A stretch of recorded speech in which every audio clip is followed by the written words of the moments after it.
अच्छा, ये अब कुछ सवाल है, ये मेरी टीम ने मुझे दिए, ये शरारत करते हैं मेरी टीम। देखिए मैंने आपसे जितनी बातें की मैंने उठाया कुछ ऐसा मुंह से निकल रहा है मैंने उठाया क्यू कार्ड, मैं उठाता ही नहीं क्यू कार्ड, लेकिन मैं बहुत बार बता चुका हूँ मेरा चेक रोक लेते हैं। ये कहते हैं जब क्यू कार्ड नहीं उठाओगे ना तो चेक नहीं मिलेगा, बड़ी मजबूरी है। तो मैं क्या करूँ, फिर मुझे क्यू कार्ड उठाना पड़ता है। लेकिन उसमें भी मैं देखता हूँ, फिर मैं एनालिसिस करता हूँ। जैसे मुझे एक सवाल अच्छा लगा, उन्होंने कहा यार आपने बैडमिंटन को क्यों नहीं कैरी फॉरवर्ड किया? पैसा नहीं था यार। ऑनेस्ट जवाब बिल्कुल सही है। ऑनेस्टली मतलब बैडमिंटन की इटसेल्फ उस स्पोर्ट का ख्याल रखना, उसके इतने ज़्यादा खर्चे होते हैं, और आपको eight the end of the day अगर आप किसी प्रोफेशनल उस पर भी खेल रहे हो, बिकॉज मैं सुई नॉर्दर्न गैस की तरफ से खेलता था, फिर थोड़ी देर मैंने वापडा की तरफ से खेला, तो आपको जो पैसे मिलते हैं at the end of the day as a salary, वो बेसिकली आपकी पॉकेट मनी होती है, जो अगर आई थिंक आपकी बेसिक ज़िंदगी गुजारने के लिए भी बहुत ज़रूरी है। तो मैंने देखा, मैंने कहा यार मैंने सारी ज़िंदगी मतलब मैं अपना ख्याल नहीं रख पा रहा, अब आगे जाके पूरी फैमिली का ख्याल रखना है, बीवी बच्चे होंगे, तो मैं क्या करूँगा। हालांकि इंटरनेशनली खेलता था, फ़ायदा था कि टूर्स फ्री के, आप बड़े ट्रैवल कर रहे थे। हाँ, तो वो ये फ़ायदा था कि आपके टूर्स फ्री के लगते थे और मज़ा भी आता था इवेंचुअली, बट प्रैक्टिकल नहीं है अनलेस क्रिकेट है, अनलेस नहीं, आई थिंक क्रिकेट के अलावा कोई और स्पोर्ट नहीं है। So I think this is why I recognise होने में टाइम लगेगा हमारे। और यू नो आपने इवेंचुअली आप देखते हो, फॉर एग्जांपल एक बंदा पाकिस्तान में जो टॉप पे है, व्हाट इज़ ही अर्निंग, उसका लाइफस्टाइल क्या है, वो क्या कर रहा है अपनी ज़िंदगी। तो जब मैं उसको देखता था, बिकॉज मेरे से ऊपर भी काफ़ी लोग थे, मैं क्योंकि अंडर 19 का नेशनल चैंपियन था, इसके आगे सीनियर्स आता था, तो वो क्या कर रहा है, वो क्या कमा रहा है, आई वाज लाइक कि नहीं यार, this is not something that I would want for me, may be they would want something like that themselves, so it's okay।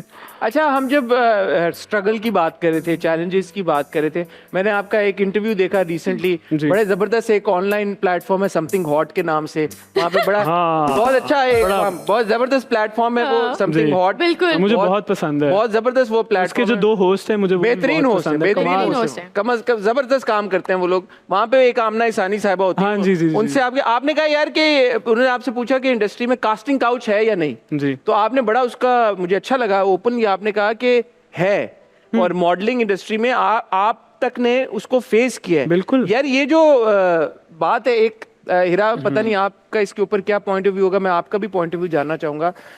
लोग अक्सर ये कहते हैं कि नहीं ऐसे तो कुछ भी नहीं है ना, हमने कभी ये चीज़ फेस नहीं की। ये जो एक बिटर रियलिटी है हमारी सोसाइटी की, क्यों हम इसको कारपेट के नीचे श्रग करने की कोशिश करते हैं? आई डोंट नो, मुझे नहीं समझ आती कि इसको ओपनली इस चीज़ को क्यों नहीं फेस किया जाता, क्योंकि जो लोग अपनी पोजीशन ऑफ पावर में होते हैं वो इस चीज़ को एक्सप्लॉइट करते हैं और हर इंडस्ट्री में करते हैं। That is very sad, because लोग ओपनली आके इसको बोलते नहीं हैं, तो उसके खिलाफ कोई बात करता भी नहीं है। सो मैंने अपने मॉडलिंग के स्टार्ट में 2-3 साल I faced a lot of people जिन लोगों ने मुझे एक्सप्लॉइट करने की कोशिश की है, अच्छा ये कर लो वो कर लो, बट मुझे था नहीं यार, मुझे अल्लाह देख रहा है और मुझे लॉन्गर रोड लेनी है, और मुझे पता है मैं एक हार्ड वर्किंग बंदा हूँ, मैं टैलेंटेड हूँ, मैं आगे चला जाऊँगा, कोई बात नहीं, थोड़ी सी तकलीफ सहनी पड़ेगी, थोड़ी पेशेंस लगेगी, आपका मेंटल पीस डिस्टर्ब होता है, बट इवेंचुअली आप चले जाते हो आगे। आपने भी हीरा इस तरह का कुछ फेस किया? क्योंकि यहाँ पे कोई लिखा है, कोई स्क्रीनशॉट्स का कोई जिक्र आपने कोई मेंशन किया था कभी? जी, मैंने भी, मेरे साथ भी एक दफ़ा ऐसे हुआ था कि एक डायरेक्टर का नाम लेके somebody reached out to me। अच्छा। एंड उन्होंने मुझे कहा कि ये प्रोजेक्ट है, फांस के बाद की बात है कि प्रोजेक्ट है, तो आप हमें अपनी वीडियोस और इस तरह की चीज़ें बनाकर भेज दें। और मैंने उनसे कहा मैं दिन में आपसे मीटिंग करने आ जाऊंगी, जो तरीका है। दे वर लाइक नहीं, हमें ऑडिशन चाहिए। मैंने कहा चले मैं ऑडिशन रिकॉर्ड करके भेज देती हूँ, but then he was asking please model for us and there will be short clothes involve. And I was like ये कौन सा ऑडिशन है भाई, ये तो हमें नहीं पता। फिर आई मेड श्योर कि मैंने ऐसे अपने प्राइवेट अकाउंट पे चीज़ें पोस्ट की, तो बहुत सारी जो इंडस्ट्री में लड़कियां थीं, कुछ मॉडल दोस्त थी मेरी, उन्होंने मुझे कहा कि हमें भी ये आया था। Then I went public with it कि अगर मतलब इतने आसपास लोगों को ये बंदा रीच आउट करे तो कोई स्ट्रैप में फंस ना जाए।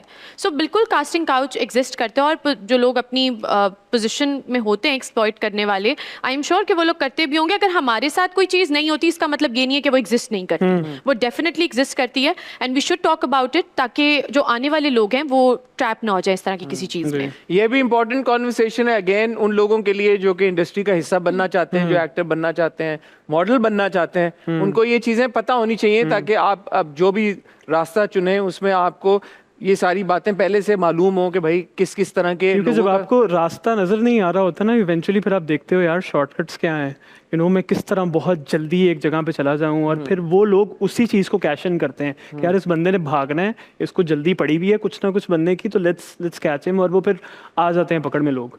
सो या